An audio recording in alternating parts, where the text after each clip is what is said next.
Good morning, students. Social Science 6th standard.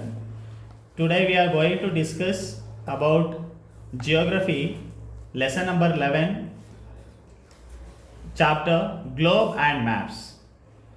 Let us understand about the importance and uses of globe, understanding the types, maps, and the essential components of map making, and interpreting the uses geographical signs, symbols on the maps, mastering the art of map reading. Now first let us discuss about globe. In this chapter, globe. What is globe? First question arises, what is globe? So my dear children, all of you see, look at the globe. Okay, this is globe. It is the true model of the earth. Okay, it represents the true model of the earth. So the shape of the earth is geode or spherical. In the last class you have understood about that the globe represents the true model of the earth. Okay, so now that is the shape of the earth. Okay, geode. So it represents globe. Now through that we can understand that if we look at from the satellites, it's give a real shape of the earth, but we can see only one side of the earth. It means from the satellite we can see and we can understand the full shape of the earth, but if we rotate we can see only side. We can rotate only sidewise and we can understand only the continents which are located only in the sides. Especially you can understand South America, and if you rotate only sideways we can understand Australia. So like that, next you can see South America. So like that only sideways we can understand, but if we look at from the satellite we could understand the entire globe or entire earth. Okay, so the shape of the earth. So that is about the globe. And now let us understand about the features of a globe. What are the features? The globe is a miniature model of the earth. It is a true representation of the earth's spherical shape and not flat as seen on the map. Okay, how the map looks? Map looks flat, but this looks spherical. Okay, and at the same time you can understand, besides it gives us information about many features of the earth, it is a simple teaching learning aid. Okay, so whenever we teach about the globe or when we teach about the earth, we show globe as a model. Okay, so through that we can understand easily what is the shape of the earth. Okay, and also we can understand how many continents are there and water bodies. Okay, so then now let us understand about the uses of a globe. So now the globe is useful to know the shape of the earth. First point already I have understood. Through that we can understand the shape of the earth. Second, it helps us to understand the position and size of the continents, oceans and seas. So yes, it helps us to understand the position. Okay, where exactly the continents are located, oceans are there, seas are located. Next, the lines of latitude and longitude on the globe helps us to locate places, political boundaries. So now you can look at that in this longitude line. This is called latitude lines. Okay, an imaginary line which is drawn from east to west, we can say. But okay, this is latitude lines. Okay, and these lines, the lines which are drawn from north to south, these imaginary lines are known as longitudinal lines. Okay, understood? So it helps us to understand, or it helps us to understand about the political boundaries. Okay, so this is and also it shows the distance, okay, location, etc. Okay, and a good globe helps us to understand the inclination of the axis movements of the earth, rotation and revolution. Now you can see, you can understand, this is the earth. Rotation means the earth rotates on its own axis. Okay, this is called axis. Okay, it rotates in its own axis. Through this what will happen? Day and night occurs. Whereas the earth revolves around the sun. example, you just imagine this is the sun, here sun is located, so the earth revolve around the sun, so that is known as revolution, which takes 365 days. Okay, it takes 1 year. Okay, day and night happens because of the rotation, and seasons occurs due to the revolution. Okay, understood, my dear students? Now let us understand about the globe. One more point, it gives us general information about the geographical features such as mountains, plateaus, plains, deserts, islands and rivers. Physical features means, so on the land surface which we can see mountains, plateaus, plains, desert, island and rivers. Okay, that's why we can see especially in the physical features map we could identify this all the pictures. Okay, so that is plateaus, plains, deserts, islands will be mentioned on the map. Okay, so like that globe also gives general information about the plateaus, plains and islands and rivers. Now let us discuss about maps. Okay, so now the globe can give us only very general information but about the earth, but maps are very essential to get detailed information of a place, state or a country and also about the other geographical features. Okay, it means maps will give complete information about the physical features and state, boundaries, countries and everything. But what is the difference we could see from map and globe? On the globe we can see only continents and some of the country will be mentioned, but whereas in the map we can see detailed things about especially political boundaries and at the same time places, okay, and states, districts, everything will be mentioned. Okay, so that is about the maps. Now a diagrammatic representation of the whole earth or a part of it on a flat surface according to scale is called a map. You know that the shape of the map is actually, it is a flat, it has a flat surface. Okay, so it represents the whole earth or a part of it.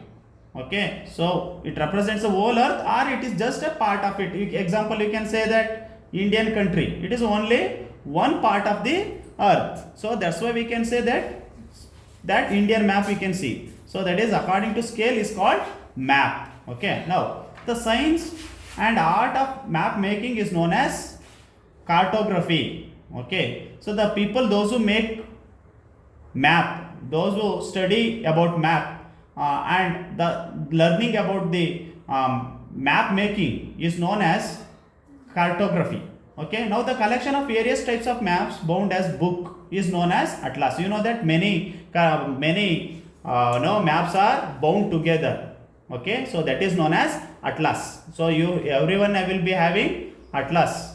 Okay, so many countries maps will be bound together, that is known as atlas. Now types of maps.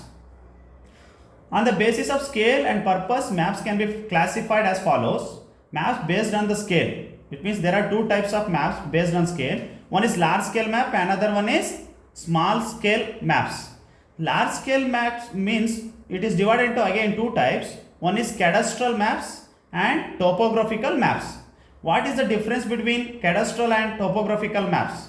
Cadastral maps actually which gives information about the individual property. Example, one layout, it will be owned by a person or one person, so that entire thing will be shown through the cadastral map. But what is topographical map? Topographical means it studies about the land surface, topography. So it gives complete information about the physical features of the earth. Okay, that is known as the topographical map. Our topographical map show detailed surface features, including vegetation, mountains, plateaus, and even whatever the layout and whatever the individual properties there, every detail will be shown in the topographical map. Now let us understand what is small scale maps.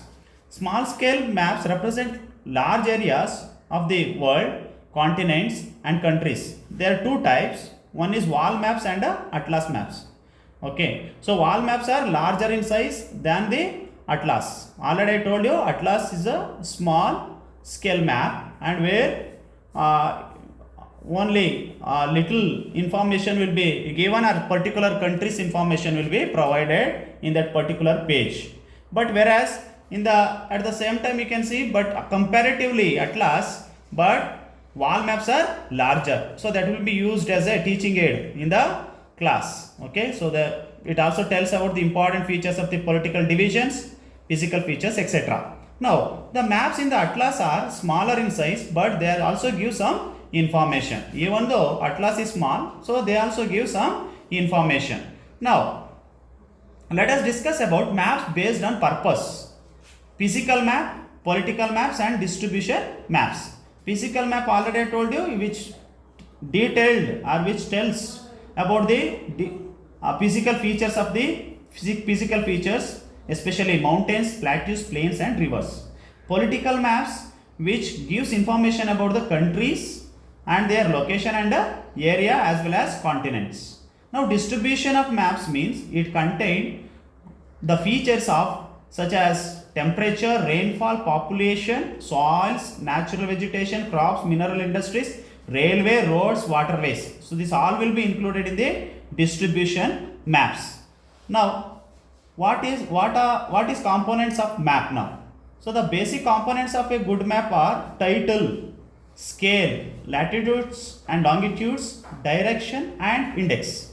Now let us understand what is title. So every map must have a suitable title which tells us the content of the map. Example, Indian political map or physical features map. Scale is the ratio between the distance, where especially we can which helps us to know the distance between two places. Okay, from what is the distance between Delhi to Bangalore. Okay, so that is the distance that happens because of the longitude and latitudinal line. Okay, so once the grid forms, we can understand the exact location through that. Okay, but here the distance, how it will be mentioned, how it will be measured through the scale. Now example, on the map we have to understand 1 degree is equal to 4 kilometer on the ground level. Okay, so but yeah, the distance between 2 points on the map are closer than the actual distance on the map. How can we understand this? Now example, 4 kilometers I told 1 degree is equal to 4 kilometers. Now example, 2 kilometers is equal to 2 degrees is equal to 8 kilometers. Okay, on the ground level. So in order to understand the distance, so because they cannot draw entire since it is a map is very small, so they cannot draw entire earth or geographical location on the map. So because it, in order to understand or to help, so this map is drawn. Okay, next, latitudes and longitudes. Already I told you latitude lines and longitude lines, they helps us to understand the location, direction of the places on the map. Okay, so which direction is there, at the same time how much distance. Okay, so it shows the exact location of the place. Next, direction. Map direction is shown by symbol of arrows. Symbol of arrows you can see in this India map is there. So symbol of arrows is located here north. So once we understand the north location, we can easily understand which is east, which is west and which is south. Okay, so it will be drawn like this, and symbol, arrow symbol shows towards north. Okay, so south is down, right side is east, and west side is left side is west. Okay, so that is about the direction that we can understand through the arrow mark. Next, index or keys. These keys and index are very important. Okay, symbol in order to understand the components and represents of the features shown on a map. Maybe example, colors and symbols are used in the index. Example, green color you can see in that. You can see in this page, green color which shows plains and lowlands, blue color represents water bodies, yellow color represents highlands and hills and lower part of mountains, and this color high mountains, etc. So these are colors, okay, which colors and symbols. Now symbols, let us understand about the symbols. Okay, what are the symbols? Index and key. Water bodies colors are shown. Now symbols, let us understand. So these are the symbols. Okay, symbols are given. So in order to understand the church road, so you can look at the, okay, before sometimes you might have look at the